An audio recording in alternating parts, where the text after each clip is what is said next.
ಎಣ್ಣೆ ನಮ್ದು ಏನಿದು ಯಾರು ಇಲ್ಲ ಇತ್ತು ಮನೇಲಿ. ಎಲ್ಲೋದ್ರು ಯಾರು? ನಮ್ಮಣ್ಣ ಬಂದಾಗರು ಎಸ್ಕೇಪ್.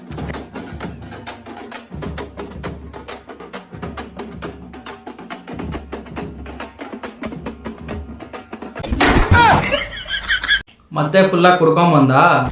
ಯಾರ ಎಣ್ಣೆ ಹೊಡ್ಕೊಂಡ್ ಬಂದಿರೋದು? ಏನೊಂದು ಪ್ಯೂರ್ ತರ ಕಾಣಿಸ್ತಾ ಇನ್ನ. ಅವಾಗ ಜಮಾನರು ಸತಿ ಎಣ್ಣೆ ಹೊಡೆದಿರೋದು, ಯಾವಾಗಲೂ ಎಣ್ಣೆ ಹೊಡೆದ ಅಂತ. ನಮ್ಮ ಫ್ರೆಂಡು ಕಾಲ್ ಮಾಡ್ತಾ ಇದ್ದೀನಿ, ಹೋಗಿಲ್ಲಿಂದ. ನಿನ್ನ ಅಂಥವ್ರೆಲ್ಲ ಉತ್ತರನೇ ಆಗಲ್ಲ ಕಣೋ. ವಾ ಹರೀಶ್, ಏನ್ ಆಕ್ಟಿಂಗ್ ಮಾಡ್ತಾ ಇದ್ರು. ಏಯ್ ಸೂಪರ್, ಕೀಪ್ ಇಟ್ ಅಪ್, ಮಸ್ತ್. ಅರೆ ನಾನು ಎಣ್ಣೆ ಹೊಡೆದಿದ್ದು ಅವನಿಗೇನು ಗೊತ್ತಾಯ್ತಂತ ಗೊತ್ತಾಗಿಲ್ಲ. ಗೊತ್ತಾಗಿಲ್ಲ.